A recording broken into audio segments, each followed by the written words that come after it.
O amanhecer traz consigo novas oportunidades de encontrar a voz de Deus. Cada dia é um presente que abre as portas para a reflexão e a esperança, e neste momento quero convidá-lo a preparar o seu coração, porque o que ouviremos hoje não é apenas mais uma palavra, mas alimento para a sua alma. A passagem central que nos guia é Romanos 8:28, e sabemos que Deus coopera em todas as coisas para o bem daqueles que o amam, dos que foram chamados segundo o seu propósito. Uma promessa poderosa que nos lembra que mesmo nas coisas que não entendemos, nas coisas que machucam ou nas coisas que parecem um beco sem saída, o Senhor está trabalhando em favor daqueles que o amam.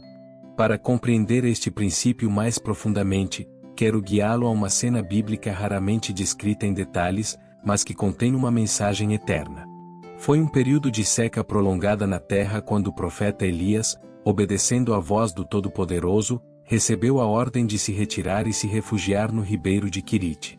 Não foi um destino escolhido por conveniência, mas um lugar de silêncio, longe da agitação das aldeias e separado das multidões.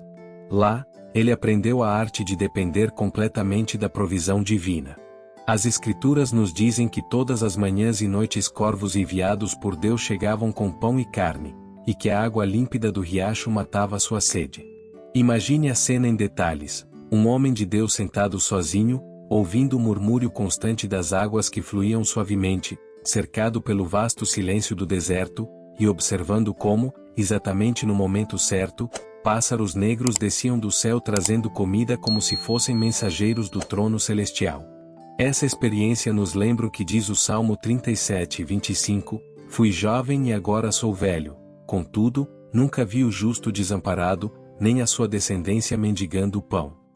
Este versículo foi escrito em meio a reflexões sobre a fidelidade de Deus ao longo de todas as gerações. Hoje, também confirma que, quando confiamos nele, a provisão não faltará, mesmo quando a terra estiver seca e as portas humanas estiverem fechadas. Assim como Elias entendeu que não era a abundância do mercado ou a colheita dos campos que o sustentava, mas a poderosa mão do Senhor, você também pode descansar na certeza de que sua provisão não depende da economia do mundo, mas do céu, que não conhece crises. Havia um profeta, sozinho e aparentemente vulnerável, mas cuidado pelo Criador em detalhes precisos. Isso nos conecta a outra história, a da viúva de Sarepta, que em tempos de fome planejou preparar sua última refeição com um punhado de farinha e um pouco de azeite. No entanto, ali, no que parecia ser o fim, Deus abriu um caminho de provisão contínua que nunca se esgotava. Você percebe isso? Seca, escassez e solidão são cenários que Deus usa para mostrar que Ele é suficiente. Quero lhe perguntar algo e pedir que leve isso a sério. Quantas vezes você olhou para a sua vida e pensou que estava no meio de um deserto sem recursos? Não é esse o momento em que Deus quer lhe ensinar a depender exclusivamente dele? Escreva nos comentários, porque talvez suas palavras também sejam um testemunho e encorajamento para outra pessoa que esteja passando pelo seu próprio Quirite hoje. Elias, embora um profeta escolhido por Deus, ainda era um ser humano com emoções e pensamentos como os nossos. Em meio àquela solidão no ribeiro de Quirite, ele pode ter se perguntado silenciosamente: por que este caminho acidentado?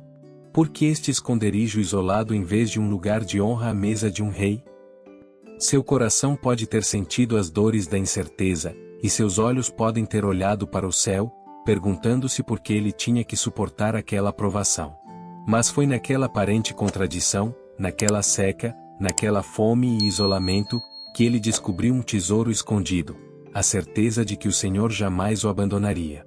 A rocha que parecia bloquear seu caminho tornou-se o alicerce sobre o qual ele construiu uma fé mais profunda, uma fonte oculta que brotou dentro dele, preparando-o para batalhas maiores que viriam.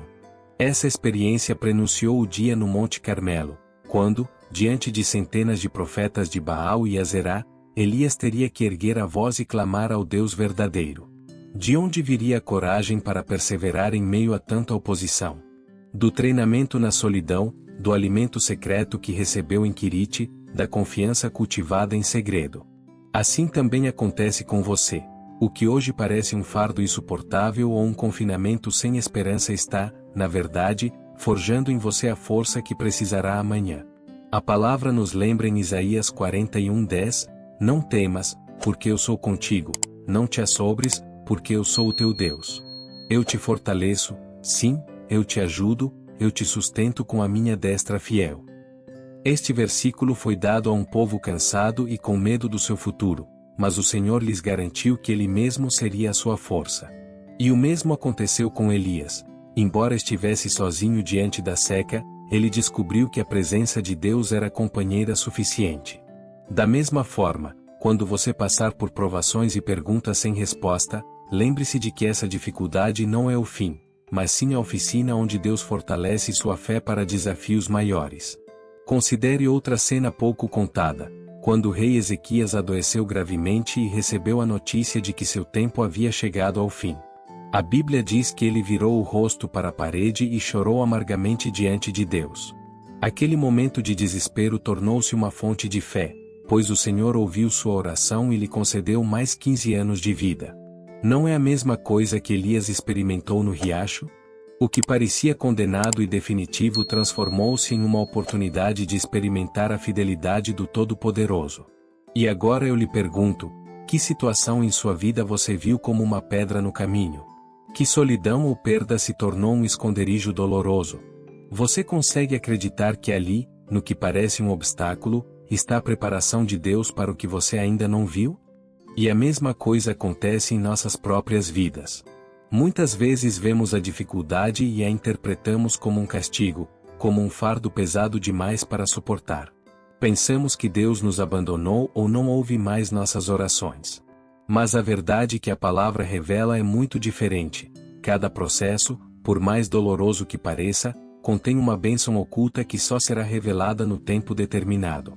O profeta Jeremias expressou isso com profunda convicção em Lamentações 3, 22-23, as misericórdias do Senhor são a causa de não sermos consumidos, pois as suas misericórdias não têm fim. Renovam-se cada manhã, grande é a tua fidelidade. Esta passagem não foi escrita em dias de paz ou abundância, mas em meio a ruínas e desolação, quando Jerusalém havia sido destruída e o povo se sentia sem esperança. Mesmo assim, Jeremias ergueu a voz para nos lembrar que, embora tudo ao seu redor parecesse estar desmoronando, o amor de Deus permanecia inalterado e sua fidelidade se renovava como o sol que brilha novamente a cada dia sobre a terra. É isso que a experiência de Elias nos ensina. A seca não foi o fim de sua história, mas o cenário perfeito para o Senhor demonstrar sua fidelidade. Não havia campos verdejantes nem mesas fartas de pão, mas sim um riacho caudaloso e corvos que traziam comida na hora certa. Assim também em sua vida, a carência, o silêncio ou a solidão não são evidências de abandono, mas lugares onde Deus se revela como seu sustento e sua esperança. E para ir ainda mais a fundo, consideremos outra história menos contada. A de Ana, a mulher que dia após dia ia ao templo com o coração dilacerado pelo desejo de ter um filho. A Escritura diz que ela chorou tão intensamente que o sacerdote confundiu sua dor com embriaguez. Mas o que realmente estava acontecendo era que seu coração não conseguia mais conter a frustração ou o peso do silêncio prolongado. Ali, em meio às lágrimas, ela derramou sua alma diante de Deus. E o que parecia uma vida marcada pela esterilidade tornou-se o berço de um profeta, Samuel, a resposta de Deus ao seu clamor. Ana nos lembra que por trás de cada clamor sincero existe uma semente de promessa, e que mesmo que a resposta demore, ela sempre chega no momento certo para glorificar o nome do Senhor. O Salmo 56:8 acrescenta uma verdade pungente: contaste os meus livramentos, põe as minhas lágrimas no teu odre, não estão elas no teu livro? Isso nos mostra que nenhuma lágrima derramada na presença de Deus se perde, mas cada uma delas é recolhida e guardada como um tesouro no céu. Assim como as lágrimas de Ana foram ouvidas, as suas também estão registradas no coração de Deus. E agora quero fazer uma pausa com você e fazer uma pergunta que vai além da reflexão. Quantas vezes você sentiu que suas lágrimas não tinham sentido? Quantas orações você guarda em segredo, sem saber se algum dia serão respondidas? Não tenha dúvidas, por trás de cada oração há um Samuel a caminho, por trás de cada lágrima há um milagre se desenrolando silenciosamente. Escreva nos comentários, qual oração ou lágrima Deus colecionou em sua vida? Eu vou ler e vamos rezar juntos. A Escritura também nos conta a comovente história da viúva de Sarepta, uma mulher que vivia em meio à mais severa escassez. Ela tinha apenas um punhado de farinha e algumas gotas de azeite, o suficiente para preparar o que pensava ser a última refeição que compartilharia com seu filho antes de se resignar à morte. A cena é impactante. Uma mãe vendo a esperança se esvair em sua casa, vendo seu pequeno enfraquecido pela fome e sabendo que não havia recursos nem futuro. Mas em meio a esse panorama sombrio, Elias apareceu, enviado por Deus, e pediu a ela que compartilhasse o pouco que lhe restava. Aos olhos humanos, esse pedido parecia ilógico e até cruel. Como se poderia pedir a uma mulher que abrisse mão de tudo o que lhe restava? No entanto, obedecendo à palavra do profeta, ela descobriu um milagre. A vasilha de farinha nunca mais se esvaziou, e a jarra de azeite continuou a fluir até o fim da seca. Nessa aparente contradição reside uma verdade eterna. O que parece ser insuficiência em nossas mãos torna-se abundância nas mãos de Deus. Este episódio confirma mais uma vez a promessa de Romanos 8:28, e sabemos que Deus age em todas as coisas para o bem daqueles que o amam. A viúva estava em seu pior momento, enfrentando a desesperança da escassez, mas a obediência a levou a experimentar a abundância sobrenatural do Senhor. Isso também se aplica à sua vida. O que você vê hoje como carência ou limitação pode ser transformado em provisão divina quando você escolhe confiar e obedecer. O Salmo 34:19 nos oferece outra perspectiva que corrobora essa verdade. Muitas são as aflições do justo, mas o Senhor o livra de todas.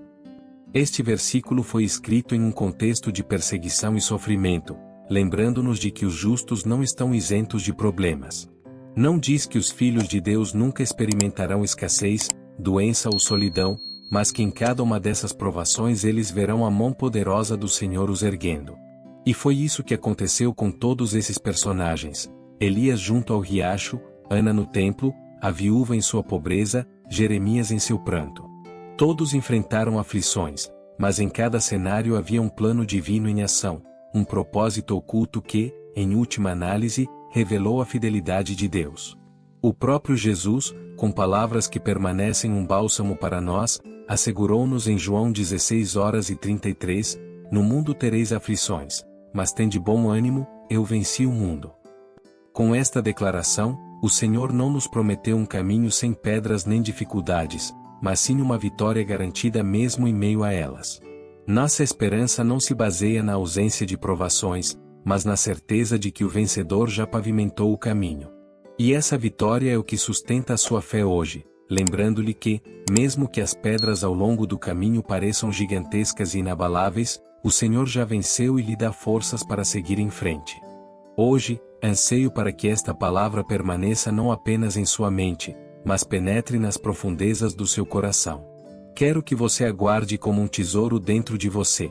A dificuldade pela qual você está passando não é o fim da história, não é uma frase definitiva, mas o solo fértil onde Deus está enterrando uma semente que, em seu tempo perfeito, germinará e dará frutos abundantes.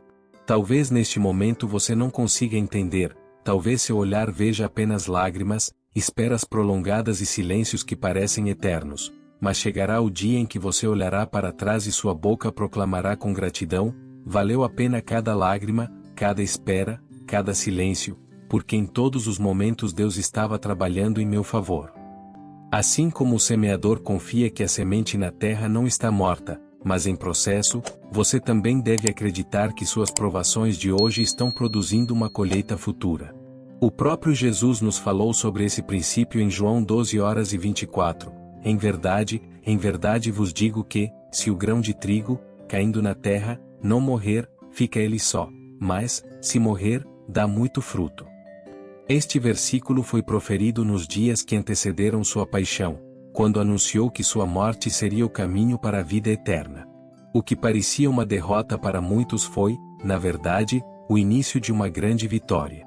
Da mesma forma, o que você vê hoje como perda ou dor, Deus usará como semente de um testemunho que multiplicará a glória dele em sua vida. Permita-me agora conduzi-lo em uma oração profunda, como uma jornada espiritual na qual podemos nos apresentar juntos diante do trono da graça. Feche os olhos onde estiver e acompanhe-me de coração aberto. Amado Senhor, hoje me aproximo de Ti com humildade e gratidão. Obrigado pela vida, pelo ar que respiro, pelas bênçãos que muitas vezes não consigo perceber, mas que me sustentam dia após dia. Obrigado porque, mesmo em meio às provações, Teu amor permanece inabalável. Hoje, Senhor, coloco diante de Ti a vida de cada pessoa que ouve esta reflexão. Tu conheces seus pensamentos mais íntimos, suas preocupações e seus anseios. Peço que tragas paz onde há tormento, luz onde reina a escuridão e esperança onde o coração se sente fraco. Oro também para que cures corpos doentes, fortaleças os que estão cansados e restaures famílias que foram atingidas pela divisão. Estende a Tua mão sobre as finanças de cada lar, abre portas de emprego para aqueles que buscam, multiplica os recursos daqueles que têm pouco e os ensina a confiar em Tua provisão. Eleva a fé dos que duvidam, aumenta a confiança dos que temem e derrama a Tua presença em cada canto da vida deles, porque onde estás, nada falta. Senhor, recolhe cada lágrima derramada em segredo, ouve cada oração que ninguém mais ouviu, responde a cada clamor que parecia perdido no silêncio. Mostra-lhes que por trás de cada provação existe uma bênção escondida, e que o que os aflige hoje será amanhã transformado em testemunho da Tua glória. Declaro em Teu nome que a doença se transforma em cura, a escassez em abundância, a solidão em companhia e a tristeza em alegria. Obrigado, Jesus, porque és fiel. Obrigado porque a Tua palavra continua a ser uma lâmpada que ilumina os nossos passos, mesmo na noite mais escura. Obrigado porque nunca nos deixa sozinhos, e que o que hoje parece o fim é, na verdade, o começo de uma nova história escrita pela Tua mão. A Ti seja toda a honra e toda a glória, hoje e sempre. Amém. E antes de me despedir, quero te lembrar, tu não estás sozinho na tua jornada. Deus está contigo. E se esta reflexão tocou o seu coração, convido você a se inscrever neste canal, curtir esta mensagem e compartilhá-la com alguém que precisa de esperança. Lembre-se sempre, esta é uma mensagem de esperança no seu canal Doses de Fé. Que a bênção do Senhor esteja com você hoje e sempre.